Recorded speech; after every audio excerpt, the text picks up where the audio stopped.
Ju njohim me edicionin informativ të lajmeve. Kjo është Radio 7.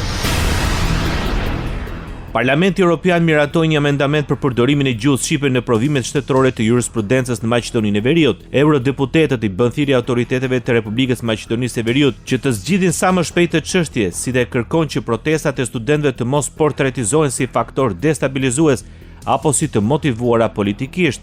Në të kërkohet të sigurohet dhe zbatimi praktik i marrëveshjes kornistore si në ligj ashtu dhe në frym.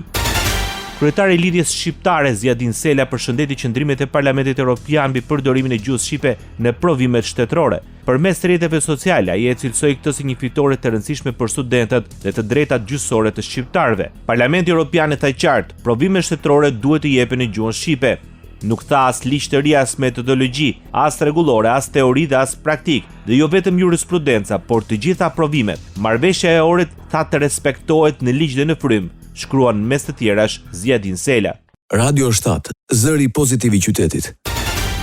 Ambasada amerikane në Prishtinë kërkon nga klasa politike në Kosovë që të bashkëpunojë e të formojnë institucionet e vendit pas një periudhe të gjatë bllokade politike. Ky ngërç i vazhdueshëm politik po i kushton Kosovës mundësi të humbura. Ka ardhur koha që udhëheqësit të vendosin përparimin dhe stabilitetin në plan të parë për të mirën e të gjithë qytetarëve, tha një zëdhënës i ambasadës për Median Express. Sipas saj, zgjidhja vjen duke formuar institucionin në përputhje me kushtetutën dhe vendimet e gjykatës kushtetuese.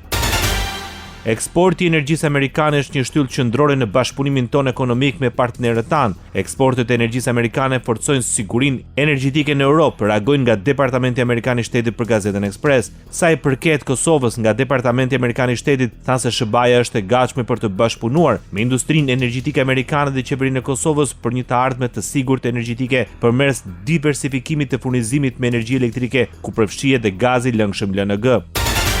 Ushtruesi detyrës së presidentes Kosovës, Elbulena Axhiu, deklaron se nuk e ka parë thirrjen e bërë nga ambasada amerikane në Prishtinë ku kërkohet përfshirje e projektit të gazit amerikan. Qoda amerikane dhe SBA-t po bëjnë thirrje. Nuk e kam parë fare, më vjen keq. Ministria e Drejtësisë e Kosovës kërkon të përshpejtohet zgjedhja e prokurorëve të rinj. Sipas Donika Gërvallës, përgjegjësia e qeverisë është të garantojë ligjet, ndërsa zbatimin e tij e ka përgjegjësinë Këshilli Prokurorial dhe Këshilli Gjyqësor. Çështja e prokurorëve dhe numrit prokurorëve është një çështje me cilën ekskluzivisht merret Këshilli Prokurorial i Kosovës. Ata bëjnë përzgjedhjen, ata bëjnë përcaktimin në pushtetet e ndara që kemi. Unë si Ministre e Drejtësisë angazhohem për reforma të fuqishme në fushën e drejtësisë. Ju e dini që tashmë i kemi gati 5 ligje, të cilat presin kuvendin e ri që të kalojnë dhe të cilat përcaktojnë sakt edhe e qartësojnë shumë edhe detyrat dhe përgjegjësitë, por edhe të drejtat edhe të gjyqtarëve, edhe të prokurorëve. Kjo është pjesa që bën qeveria, ndërsa implementimi i këtyre ligjeve ju takon KPK-s dhe KGK-s. Është shumë e vërtetë që ka një mungesë të theksuar të prokurorëve. Në raportet e publikuara nga Instituti i Kosovës për Drejtësi në muajin e kaluar është identifikuar se mungesa e numrit të mjaftueshëm të prokurorëve po shkakton zvaritje të rasteve në gjykata dhe mbi ngarkesë të sistemit. Ndoqët lajmet shkurt në Radio 7, zëri pozitiv i qytetit.